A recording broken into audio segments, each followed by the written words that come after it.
Zechariah chapter 14. Behold, a day of Yahweh comes, when your plunder will be divided within you. For I will gather all nations against Jerusalem to battle, and the city will be taken, the houses rifled, and the women ravished. Half of the city will go out into captivity, and the rest of the people will not be cut off from the city.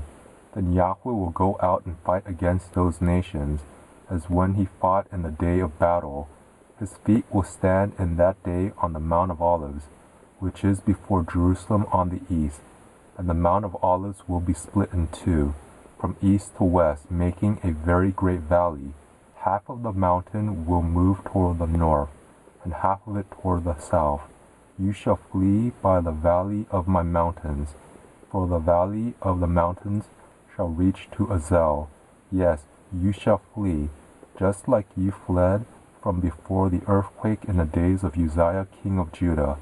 Yahweh my Elohai will come, and all the holy ones with you. It will happen in that day that there will not be light, cold, or frost. It will be a unique day which is known to Yahweh, not day and not night, but it will come to pass that at evening time there will be light. It will happen in that day that living waters will go out from Jerusalem, half of them toward the eastern sea, and half of them toward the western sea. In summer and in winter will it be. Yahweh will be king over all the earth. In that day Yahweh will be one, and his name one.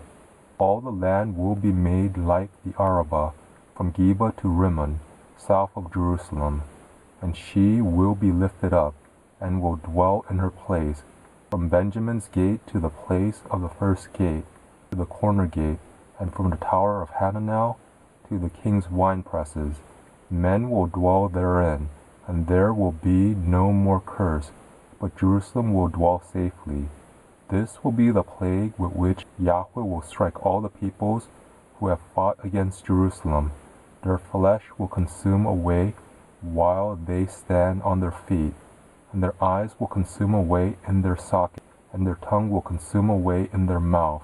It will happen in that day that a great panic from Yahweh will be among them, and they will lay hold everyone on the hand of his neighbor, and his hand will rise up against the hand of his neighbor.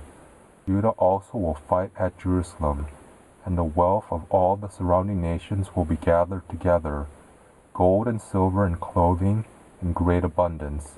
So will be the plague of the horse, of the mule, of the camel, and of the donkey, and of all the animals that will be in those camps as that plague.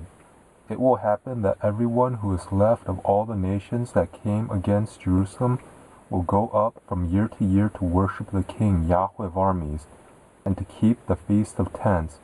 It will be that whoever of all the families of the earth doesn't go up to Jerusalem to worship the King Yahweh of armies, on them there will be no rain.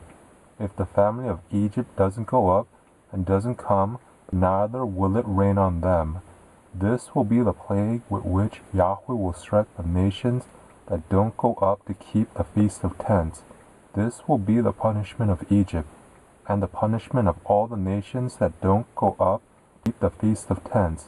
In that day there will be on the bells of the horses, holy to Yahweh, and the pots in Yahweh's house will be like the bowls before the altar.